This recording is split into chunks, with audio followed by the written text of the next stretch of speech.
Dalam setiap kehidupan kami boleh menyerahkan hidup kami, Bapa.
Biarlah sepanjang hidup kami Tuhan, seumur hidup kami Bapa, bahkan sampai kami menutup mata Tuhan, kami selalu memuji Engkau, kami selalu menyembah Engkau Tuhan.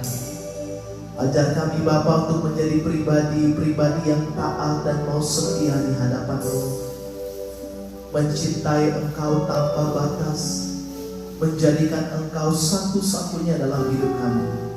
Tuhan, kami persiapkan setiap hati kami untuk belajar akan kebenaran firman-Mu.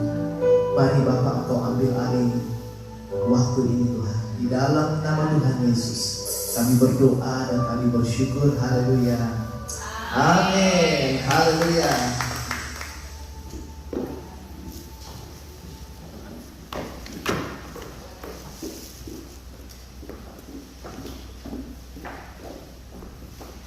Puji nama Tuhan. Shalom Bapak Ibu.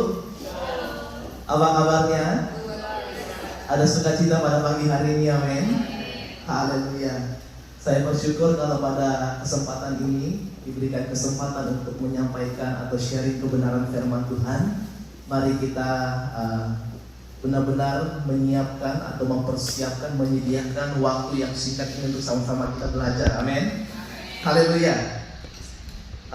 Bapak Ibu, jadi seperti yang Bapak Ibu ketahui bahwa tahun ini tema kita apa? Ada yang masih tahu? Total surrender. Apa sih total surrender itu? Berserah penuh, ya, berserah total di hadapan Tuhan. Artinya pada tahun ini kita akan sama-sama belajar bagaimana kita menjadi pribadi-pribadi yang berserah penuh di hadapan Tuhan. Berserah penuh yang seperti apa? Mencintai Tuhan dengan segenap hati kita, menjadikan Tuhan satu-satunya pribadi dalam hidup kita. Nah, ini adalah goal atau tujuan kita pada tahun hari ini. Dan nanti di akhir tahun kita berharap dan kita berdoa kita bisa mencapai tujuan ini, sehingga kita menjadi pribadi-pribadi yang benar-benar memiliki intimasi dengan Tuhan, memiliki kepribadian yang betul-betul berserah total kepada Tuhan. Oke? Jadi 2 hari ini kita merayakan Xinjia ya, Gongxi Facai. Saya bukan dari keturunan Chinese Bapak Ibu, tetapi banyak yang mengatakan saya seperti Chinese. Iya, ya, itu. Nah, kita merayakan Chinese, kita mungkin bisa berkumpul bersama keluarga kita, merayakan bersama-sama. Saya sempat semalam baca-baca apa sih sebenarnya sejarah dari tahun baru Imlek itu gitu. Ternyata itu ada satu kisah yang cukup menarik sebenarnya. Ada katanya ada salah satu dewa yang pada waktu itu menjara suatu negara atau pulau, dan untuk menaklukkan dewa itu mereka itu kayak pakai baju merah gitu, menyalahkan petasan seperti itu, dan banyak sekali. Dan hari ini kita khusus merayakan apa?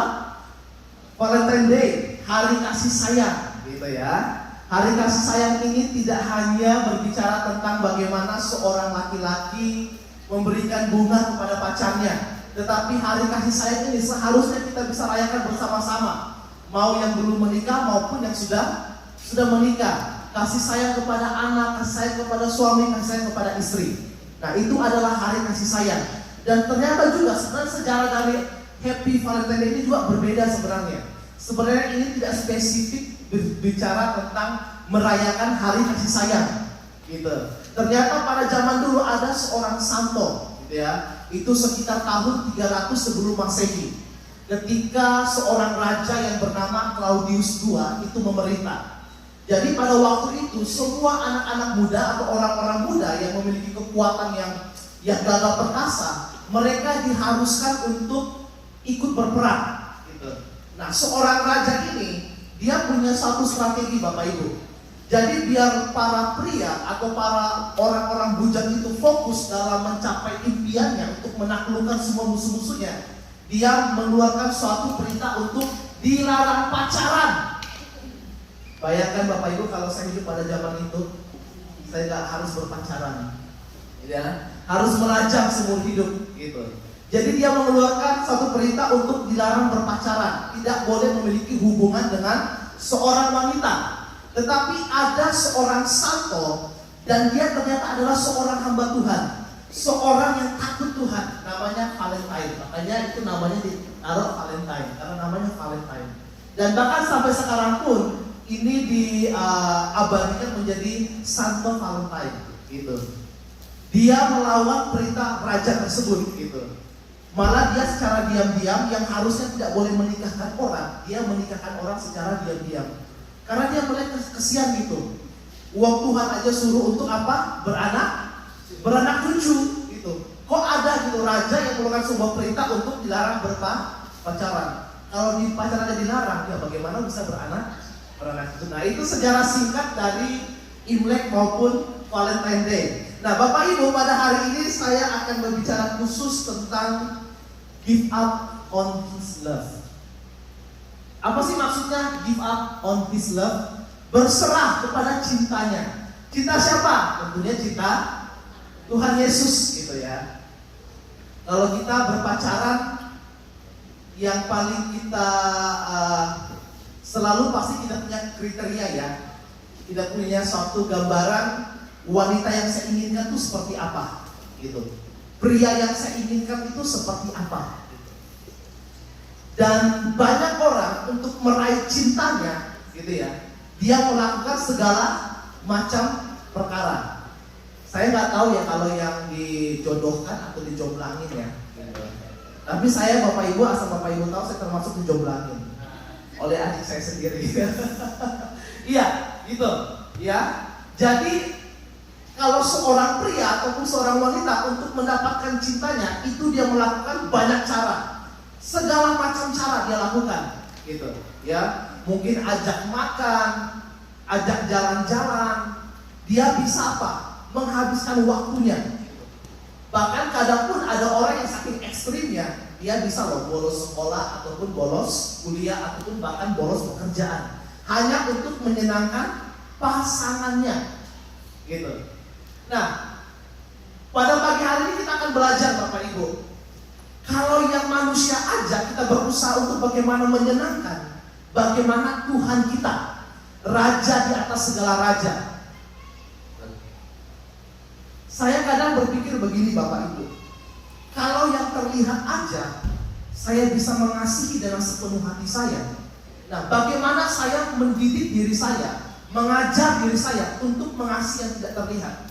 Saya mau tanya nih, lebih gampang mana? Mencintai yang terlihat atau mencintai yang tidak terlihat? Saya berpacaran LDR Bapak Ibu, dan itu berat. Ya, long distance relationship gitu ya.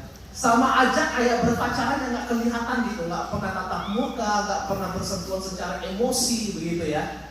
Itu berat Bapak Ibu. Bagaimana membangun kayak kesamaan dalam berpikir, bagaimana membangun visi yang sama, bagaimana mencapai tujuan sama, itu berat Bapak Ibu. Kadang ya pasti ada lah gitu ya. Maksudnya orang berpacaran tuh ya nggak mungkin ya mulus-mulus aja begitu. Pasti ada ngambek-ngambeknya, pasti ada marah-marahannya gitu kan. Pasti ada biasa 2 hari 3 hari nggak saling kontak seperti itu, tiba-tiba ada yang nyari duluan gitu ya kan, gitu. Nah, ini yang saya mau tekankan begitu. Bagaimana kita belajar menyamakan gitu, mencintai yang terlihat dengan mencintai tidak kelihatan.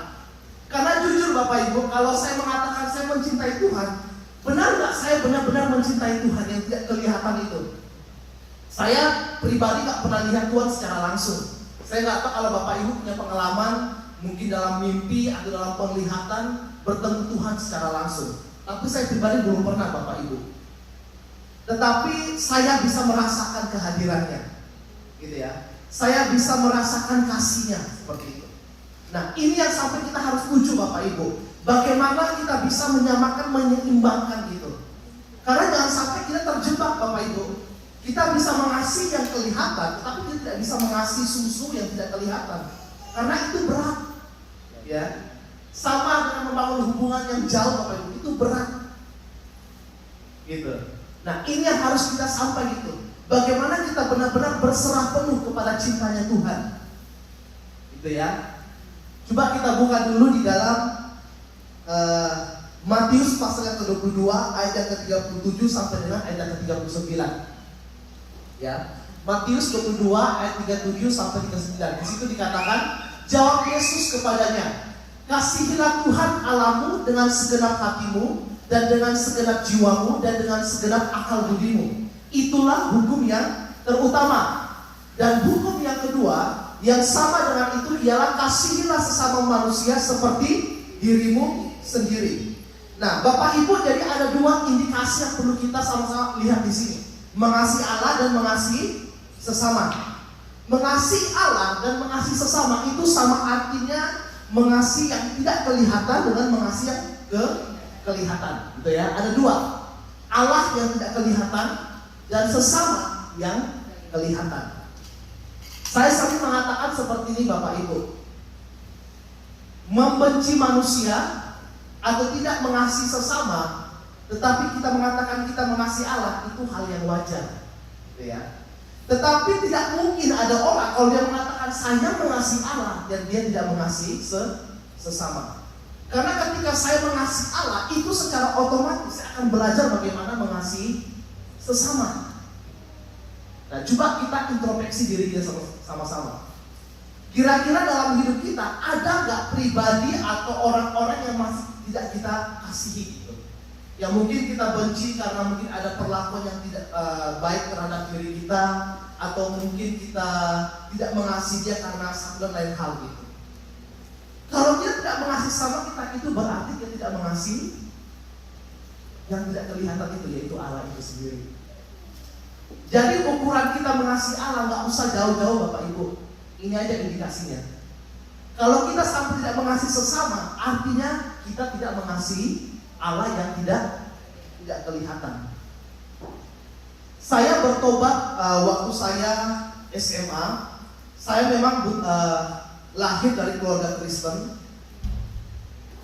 Bisa dikatakan keluarga yang juga sering ikut ibadah. Tetapi orang tua saya bukan orang tua yang takut Tuhan, Bapak Ibu. Khususnya bapak saya, penjudi berat, dukun, dan lain segalanya gitu. Dan saya mengenal Tuhan ketika saya pindah dari Malaysia itu ke Toraja gitu, waktu saya SMA. Kebetulan waktu di Malaysia saya sempat belajar main drum basic gitu ya, pukulan-pukulan basic. Dan waktu saya di Toraja, saya diajak salah satu teman untuk melayani di sebuah gereja. Sangat sederhana, kecil gitu. Dan di situ saya mengembangkan talenta saya, main drum, pukul-pukul begitu ya. Gitu. Dan di situ saya dijamah oleh Tuhan. Yang dulunya berimpian, maksudnya dulunya bercita-cita untuk menjadi seorang dokter, seorang pilot. Karena kalau lihat dari raut wajah pun ya nggak jelek-jelek amat ya gitu ya. Jadi pilot yang mungkin terlihat tampang juga seperti itu. Kadang-kadang lihat di kaca, oke juga gitu ya kan. Artinya yang muji kita siapa kalau bukan dirinya sendiri, benar nggak Bapak Ibu? Ya kan? Benar nggak? Kalau kita bilang, gimana? Gue tampang nggak? Tampang.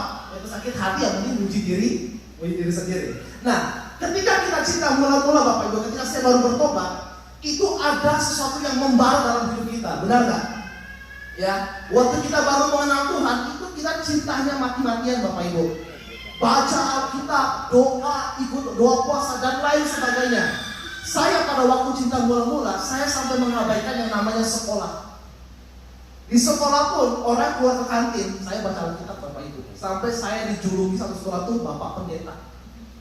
Iya, itu saking cintanya. Orang bilang apa? Cinta mula-mula. Dan saya yakin dan percaya semua kita pasti mengalami hal ini Bapak Ibu. Ya. Tetapi seiring berjalannya waktu, masalah, badai dan banyak lain sebagainya, itu kadang cinta yang kita yang bergebu-gebu itu kadang mulai surut Bapak Ibu. Nah, indikasi kalau kita kasih kita mulai dingin itu ada beberapa Bapak Ibu. Ya, yang pertama minat untuk bersekutu berkurang. Bersekutu artinya bersekutu dengan Tuhan ya. Saya nggak tahu kalau Bapak ada di antara beberapa poin ini. Saya cuma secara simpulkan dari pengalaman saya pribadi yang saya alami ketika kasih saya mulai dingin, ketika cinta saya mulai dingin. Yang ini yang saya alami. Pertama, minat untuk bersekutu berkurang. Bersekutu baik secara umum yang begini hari Minggu maupun secara pribadi Bapak Ibu. baca firman, berdoa. Dan ada orang yang sampai juga untuk makan aja lupa berdoa. Ya. Yang kedua, kerinduan untuk kegiatan rohani berkurang. Kegiatan rohani itu seperti apa sih Bapak Ibu? Kita itu komsel dari Senin sampai hari apa? Tidak ada hari tanpa komsel. Tetapi ya sorry to say gitu, masih banyak aja di antara kita yang acuh tidak acuh. Padahal kita kan para tim gembala itu ya, membuat itu bukan cuma hanya untuk kayak hora-hora gitu ya, ketemu tetap muka saya loh, hai apa kabar, bukan Bapak Ibu. Tetapi kita juga punya target bagaimana kita bisa membangun Bapak Ibu punya hidup hubungan yang intim dengan Tuhan, menjadi pribadi yang benar-benar mencintai Tuhan, gitu ya. Kerinduan untuk kegiatan rohani berkurang. Jangankan konser hari Minggu aja, kita kadang masih malas ke gereja. Ayo, siapa di sini yang lebih memilih kalau ada event, maksudnya mungkin perayaan khusus ketimbang ke gereja? Ketika saya mulai mengenal Tuhan Bapak Ibu, saya tidak pernah absen yang namanya ke gereja dari situ. Bagi saya hari Minggu itu sakral, harus disakralkan, dikhususkan untuk Tuhan. Jadi kita harus bangun sebuah komitmen seperti itu Bapak Ibu. Karena kalau kita tidak seperti itu, ya kita pasti akan menjadi pribadi-pribadi yang memandang hari Minggu pun bukan sebagai hari yang spesial Bapak Ibu. Bayangkan dong, kita kerja dari Senin sampai hari Sabtu, ya. Masa untuk satu hari aja untuk Tuhan nggak bisa gitu ya. Nah itu yang kedua. Yang ketiga, suka mengkritik atau semua serba salah, nggak diperhatiin, sakit hati, nggak diperhatiin, ngambek, ya kan? Lihat yang nggak baik langsung mengkritik. Nah ini ciri-ciri orang yang aslinya mulai dingin Bapak Ibu. Bapak sering ngomong ya, kalau lihat ada yang kurang, maju diberesin seperti itu. Artinya nggak usah kritik itu, langsung selesain seperti itu. Ya, semuanya serba salah, apa-apa salah.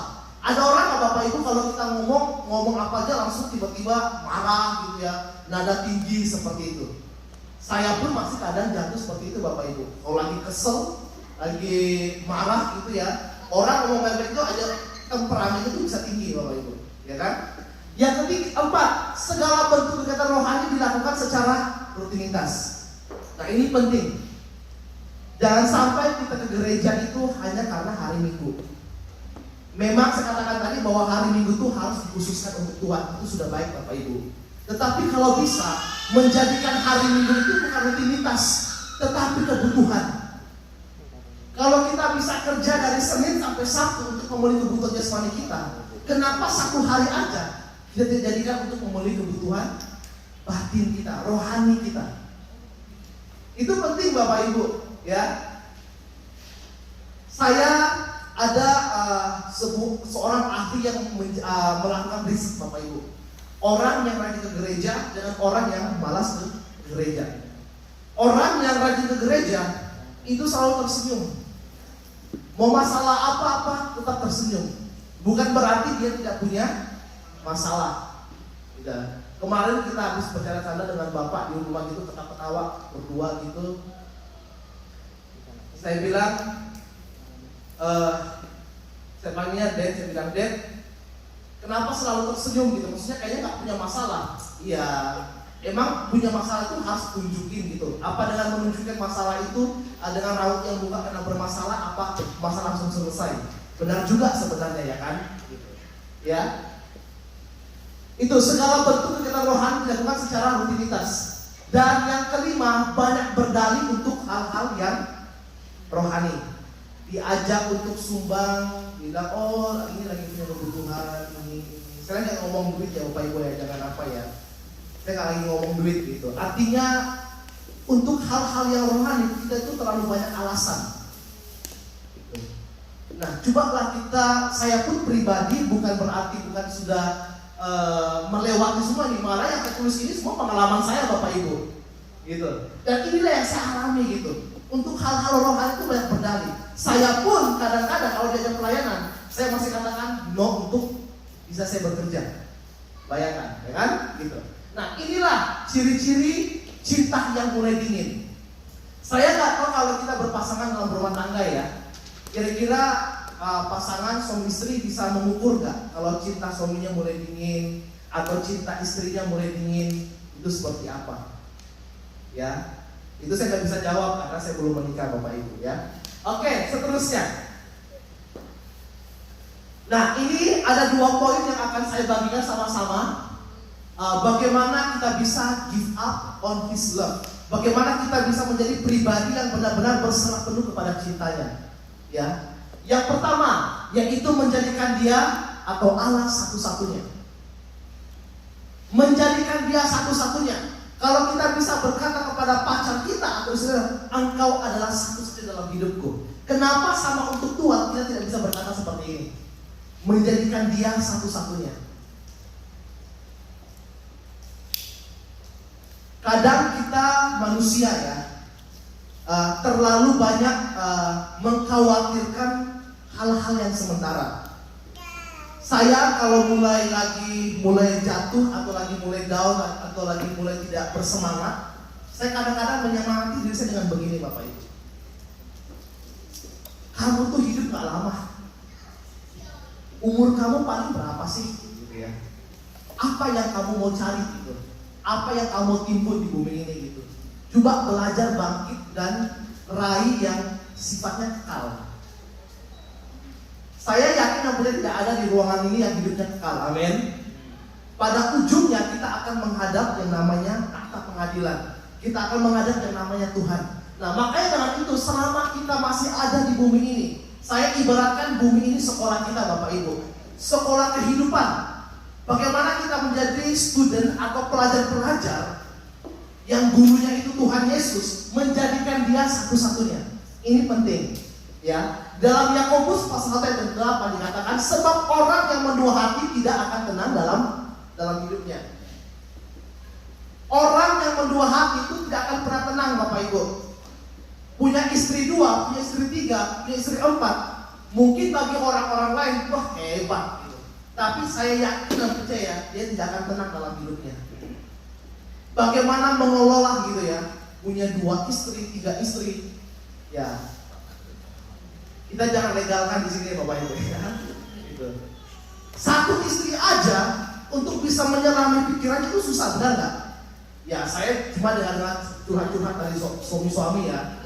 Saya begini-begini Bapak Ibu banyak dengar curhat Bapak Ibu dari suami-suami. Benar? Gitu. Bahkan istri pun ada yang pernah curhat sama saya.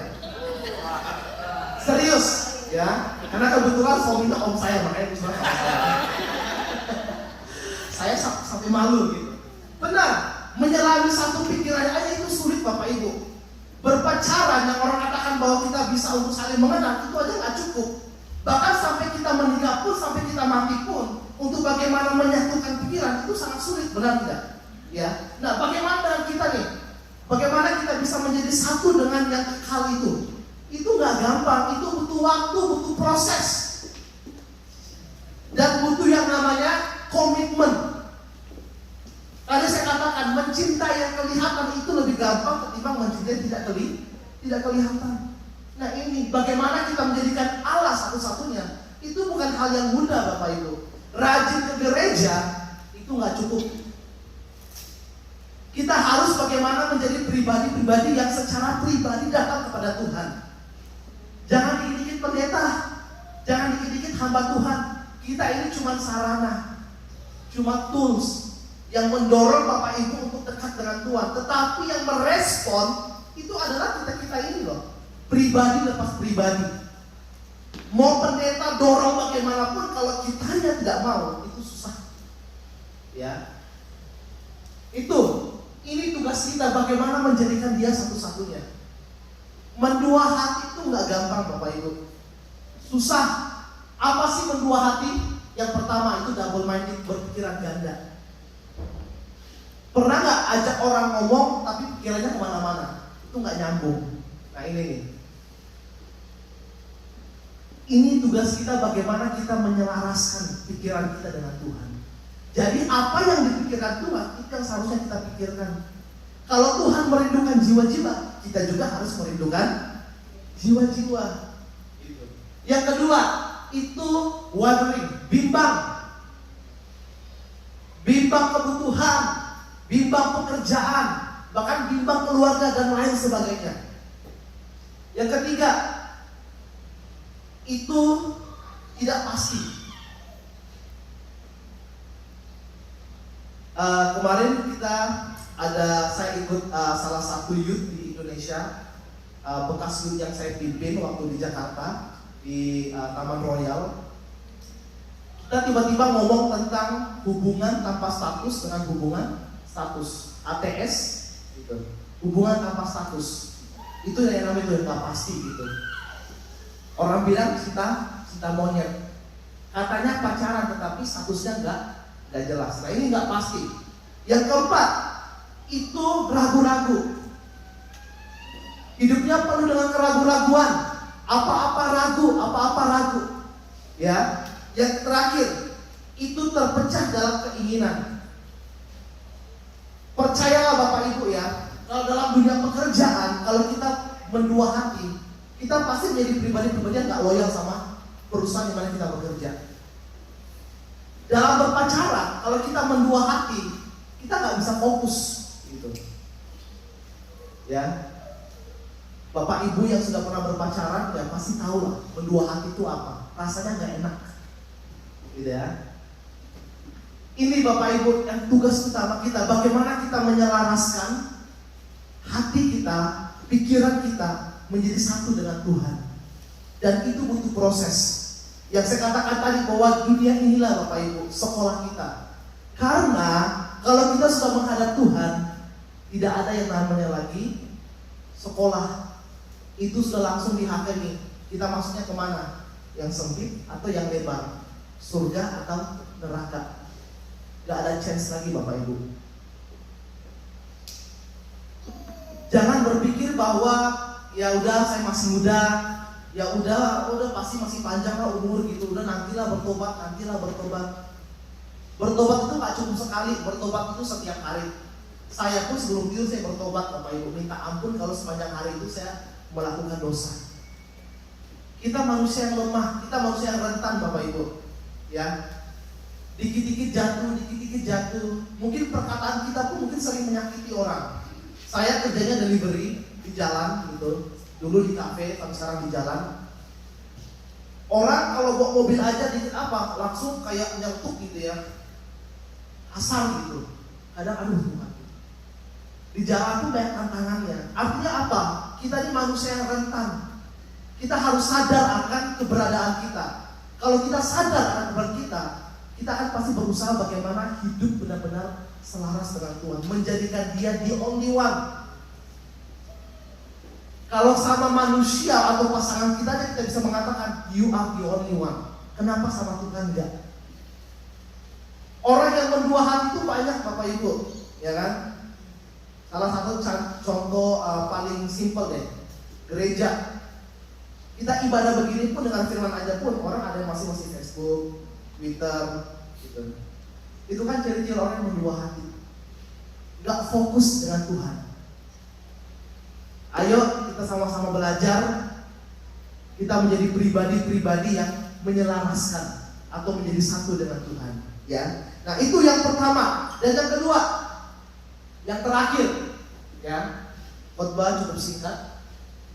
Itu dalam Yakobus 4 ayat 8, ya. Mendekatlah kepada Allah dan Ia akan mendekat kepadamu. Tahirkanlah tanganmu, hai kamu orang-orang berdosa, dan sucikanlah hatimu, hai kamu yang mendua hati. Dikatakan kita yang mendua hati itu harus menyucikan hati. Amin. Dan yang kedua, dan yang seterusnya, bagaimana sih biar kita tuh bisa mengelola hati kita dengan bijak, agar kita bukan menjadi pribadi-pribadi yang tidak mendua hati. Yang pertama itu ada menjaga hati dan pikiran tetap waspada. Saya tahu kita itu paling sering berperang dengan yang namanya pikiran. Pikiran ini paling sulit ditaklukkan Bapak Ibu. Saya tahu gitu. Apalagi orang-orang yang jiwanya muda, gairahnya masih berapi-api. Yang pikiran itu musuh terutama. Kalau saya bilang monster utama kita itu adalah pikiran. Nah itu harus kita latih. Bagaimana kita bisa menjaga pikiran ini tetap waspada. Dan yang kedua, memastikan hati kita lurus. Ya, kalau sudah menikah tetap kepada istri kita, jangan kepada yang lain. Tidak melihat kiri kanan seperti itu, lurus.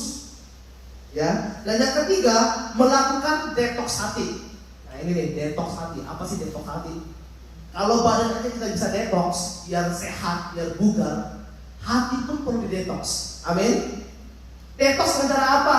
Yuk rajin konser, bangun hubungan pribadi dengan Tuhan, rajin beribadah. Itu salah satu detox yang paling ampuh untuk mendetox hati kita. Ya, menjaga hati tetap murni di hadapan Tuhan.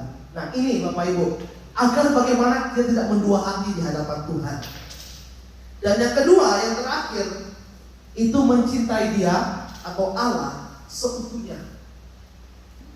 Mencintai Allah sekutunya. Jangan mencintai Tuhan hanya ketika kita senang. Itu bukan tipe-tipe orang mencintai Dia seutuhnya. Orang yang mencintai Tuhan seutuhnya itu mencintai Dia apa adanya. Mau badai, mau masalah, mau susah, mau senang, dia tetap mencintai Tuhan seutuhnya.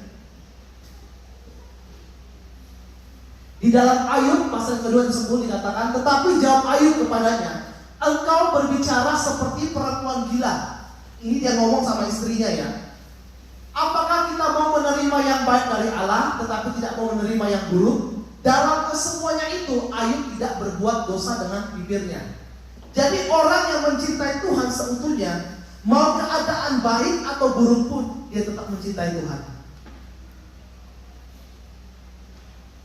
Ya, sama istri kita, mau dia jelek, mau dia cantik, mau dia cerewet, bawel atau bagaimana, tetap kita mencintai Dia seutuhnya apa adanya, sama dengan Tuhan. Mau Tuhan bawa kita di padang gurun, di padang yang berumput hijau, tetap kita harus belajar bagaimana mencintai Tuhan seutuhnya. Mencintai Dia dalam segala keadaan. Ya, itu yang saya katakan, mencintai Dia dalam segala keadaan. Baik atau buruk keadaan kita. Harus kita pelajari Bapak Ibu. Karena mencintai Tuhan itu nggak cukup dalam satu malam. Itu namanya dijomblangin, dijodohin. Mencintai Tuhan atau belajar mengenal pribadi Tuhan itu butuh waktu yang lama. Bahkan kalau saya mengatakan pun, sampai kita menutup mata pun, waktu untuk menyelami pikiran Allah itu nggak cukup Bapak Ibu. Karena Tuhan itu pribadi yang Maha Esa, pribadi yang besar. Dengan kata lain, kita itu butuh kesungguhan di hadapan Tuhan untuk mengenal Dia dan bersungguh-sungguh.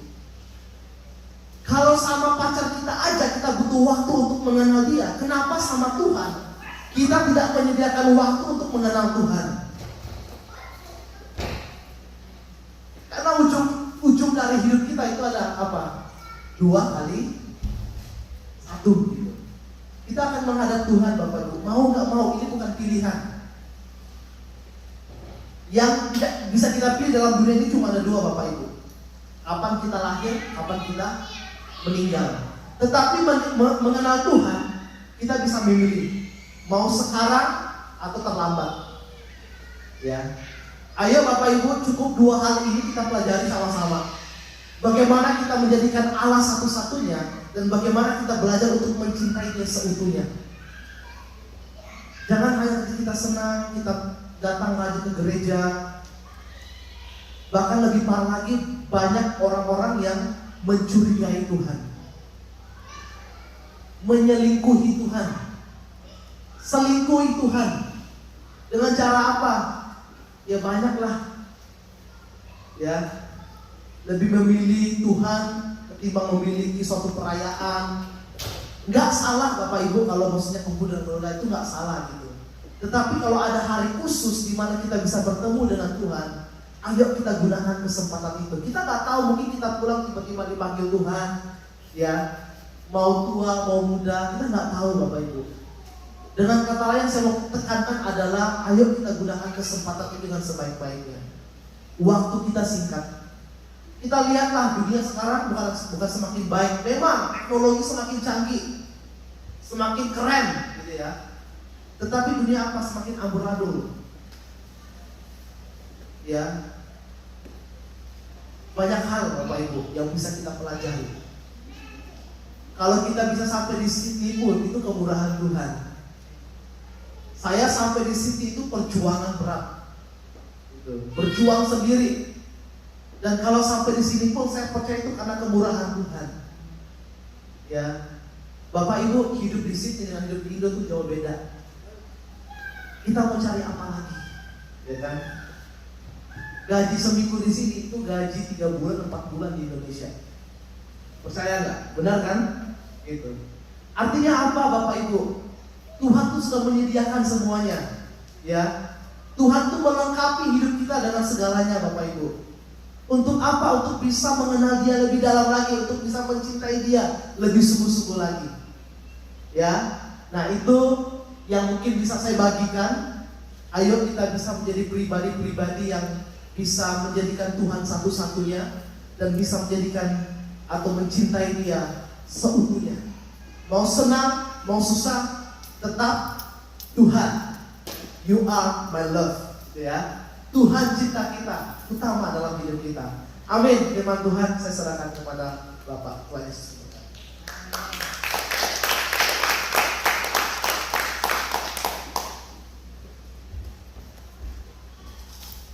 Luar biasa ya, semoga itu bersemangat sekali mengisahkan soal cinta. Cinta itu artinya apa ya? Ada yang punya akrostikon soal cinta? C, cerita. I, indah. N, namun. T, tidak. A, abadi. Cerita indah namun tidak abadi, katanya begitu. Itu kalau dunia Bapak Ibu ya. Kalau di dalam Tuhan itu cerita indah namun terabadi. Kita bersyukur hari ini kita bisa merayakan cinta bersama. Aplikasi dari kehidupan kita tentunya jangan berhenti untuk kita menjadi orang yang terus mengasihi. Amin. Baik kepada Tuhan maupun kepada sesama. Katakan bersama dengan saya, jangan berhenti mengasihi. Amin ya. Yang kedua, jangan berhenti menolong. Sudah. Katakan sama-sama. Jangan berhenti. Yang ketiga, jangan berhenti berbuat baik. Satu, dua, tiga. Jangan berhenti berbuat baik. Yang terakhir, jangan berhenti menjadi berkat. Jangan berhenti menjadi berkat. Mari kita berdiri bersama-sama. Sekali kita berikan tepuk tangan kepada Tuhan kita yang sudah memberikan kepada kita cinta yang abadi itu. Cinta yang sejati. Dia mengasihi kita terlebih dahulu. Dia menolong kita terlebih dahulu. Dia berbuat baik, disebut sebagai beranugerah kepada kita terlebih dahulu. Dan dia sampai hari ini tetap menjadi berkat yang besar buat kita sekalian. Mari kita berserah penuh kepada Tuhan dan izinkan hari ini kita boleh memuji dan memuliakan nama Tuhan karena cintanya. Nyanyikan I surrender all. Ya. Aku berserah. Saya berdoa buat kita sekalian supaya menjadi orang-orang yang bisa menjadikan Tuhan itu satu-satunya di dalam hidup kita dan menjadikan Tuhan lebih kita cintai setiap hari. Kita sedang mendekat kepada Tuhan dan kita terus mendekat sampai akhirnya Roma 8:28 itu menjadi bagian kehidupan kita. I surrender all, I surrender all.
Mari kita hadapkan kehidupan kita di dalam Tuhan. Bapa di dalam surga, hangatkan kembali cinta kami kepadamu. Kalau kami sudah jatuh di dalam segala persoalan masalah kehidupan, sehingga tidak ada lagi di dalam kehidupan kami kerinduan untuk bersekutu, kerinduan untuk melakukan hal-hal yang rohani. Bapa, kembalikan kami kepada cinta mula-mula itu di dalam nama Tuhan Yesus. Tangan Tuhan menjamah kehidupan saudara. Hari ini kita merayakan hari cinta kasih, sekaligus kita merayakan tahun yang baru.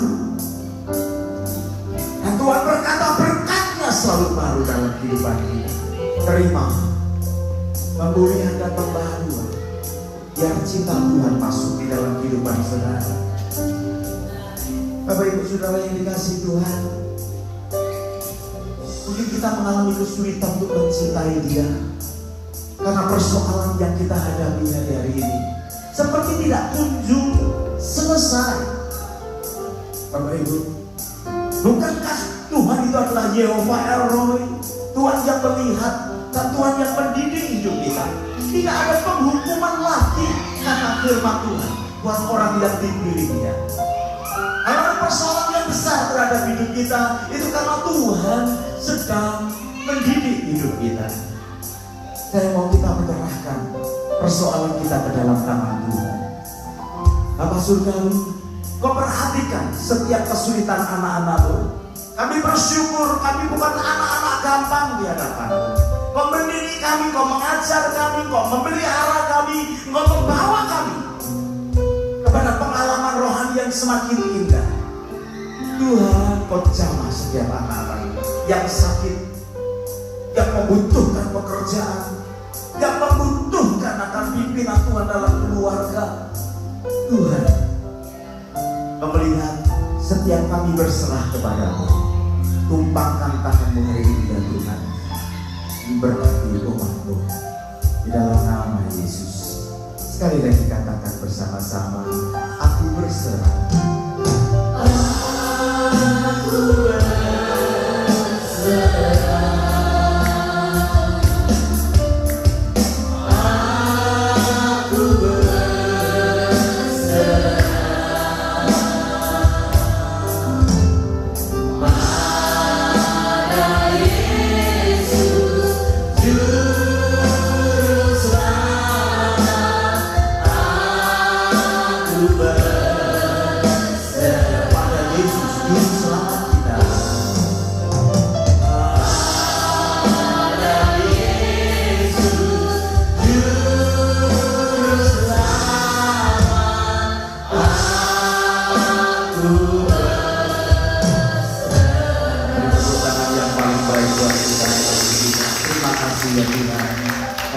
Syukur menaikkan firman-Mu dan juga berkati hamba-Mu yang sedang menyampaikan kebenaran firman-Mu.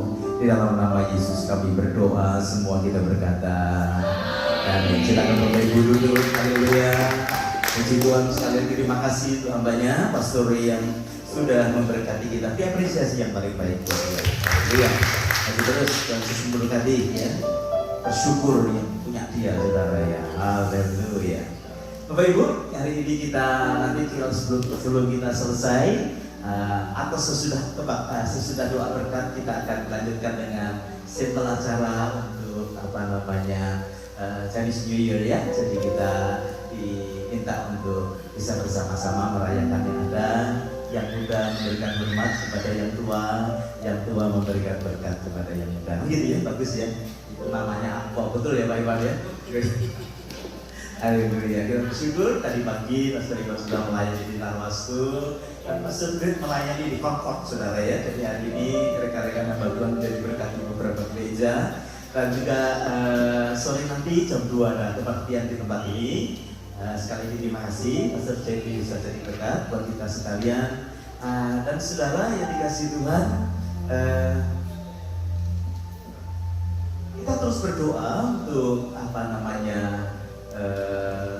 Outreach Church yang sedang kita adakan di MC dan sekitarnya. Tahun ini kita berdoa supaya Tuhan boleh memanggil kita menjadi berkat buat orang-orang Indonesia yang lainnya. Ada beberapa tempat yang minta untuk kita bisa memulai ibadah. Kita berdoa, beberapa rekan-rekan hamba Tuhan sudah di-train dengan luar biasa dengan Pastor Iwan ya. Jadi beberapa song leader dicoba dinaikkan, didoakan, jadi para pembicara. Dan juga kita ini punya banyak latihan di di komsel-komsel yang ada ya Bapak Ibu. Saya berdoa kalau Bapak Ibu ada waktu, biasa komsel diadakan jam 7 atau jam 7.30, 1 jam bersama-sama. Ini sangat memuatkan sekali. Kalau Bapak Ibu punya hari Senin, gabung dengan yang Senin. Kalau Selasa nggak ada, karena Selasa ada pastoral meeting ya, jadi Senin, Rabu, Kamis, Jumat, Sabtu itu ada komsel. Saudara jangan gini, aku ketuaan, itu orangnya muda-muda semua, nggak apa-apa, karena kita membahas materi yang sama, dan itu sangat menolong kita sekalian. Jam 7 atau setengah 8. Kalau saudara bisa onsite, saudara onsite, tapi kalau tidak, pakai Zoom. Ayo terus berdoa, saya rindu semua kita bisa terlibat di dalamnya. Saya rasa itu saja. Apakah ada yang lain? Tambahan yang lain? Tidak ada ya. Jadi kita bersyukur untuk itu dan kita segera selesai. Kita akan berdoa untuk persembahan. Saudara memberikan persembahan. Kalau saudara biasa memberikan persembahan secara transfer, saudara bisa transfer ke account yang ada ya. Di sini saya bersyukur tahun ini boleh menjadi tahun yang diberkati oleh Tuhan. Total surrender, berserah penuh kepada Tuhan, tubuh, jiwa, dan amin. Mari kita berdoa untuk persembahan kita dan kita segera selesai. Terima kasih ya Tuhan untuk kebaikan-Mu hari ini. Kami sebentar akan membawa persembahan di hadapan Tuhan. Hamba-Mu berdoa tidak ada kemiskinan di tengah-tengah kami. Semua kami hidup di dalam berkat yang cukup dari Tuhan. Yang sedang mencari pekerjaan Tuhan bukakan, karena Sydney ini Tuhan yang punya. Pekerjaan Tuhan yang punya. Biar tidak ada yang menganggur anak-anak-Mu di tempat ini karena tidak ada pekerjaan. Membukakan dengan kemurahan-Mu, pertemukan dengan perusahaan-perusahaan, pertemukan dengan tempat-tempat bekerja, dan kami tahu itu menjadi sarana kami untuk diberkati oleh Tuhan. Terpuji nama-Mu. Kami bawa persembahan kami dengan rasa syukur yang luar biasa, sebab Kau sudah begitu baik dari kehidupan kami, terlebih lagi memberkati keuangan kami. Dalam nama Yesus, kami bawa persembahan kami dengan sukacita. Haleluya. Semua kita berkata, amin. Kita berdiri dan kita bawa persembahan kita. Kiranya Engkau memberkati aku berlimpah-limpah dan memperluas daerahku.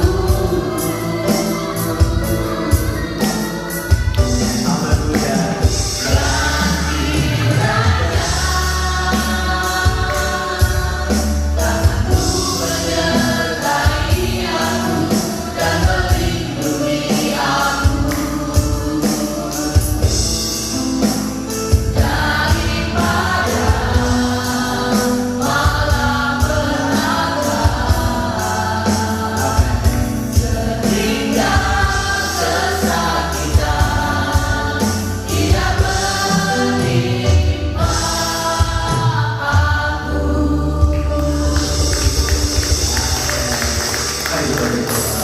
Sekali lagi kita kedangkan tangan kita di hadapan Tuhan. Terus sebentar kami akan berpisah satu dengan yang lain. Tuhan berkati institusi dan jemaat-Mu, baik yang ibadah secara onsite maupun teman-teman yang mengikuti acara ini secara online ya Tuhan. Tumpahkan tangan mata setiap kami. Bapak Ibu saudara yang dikasih Tuhan, kita berpisah satu dengan yang lain dengan semangat yang datang daripada Tuhan.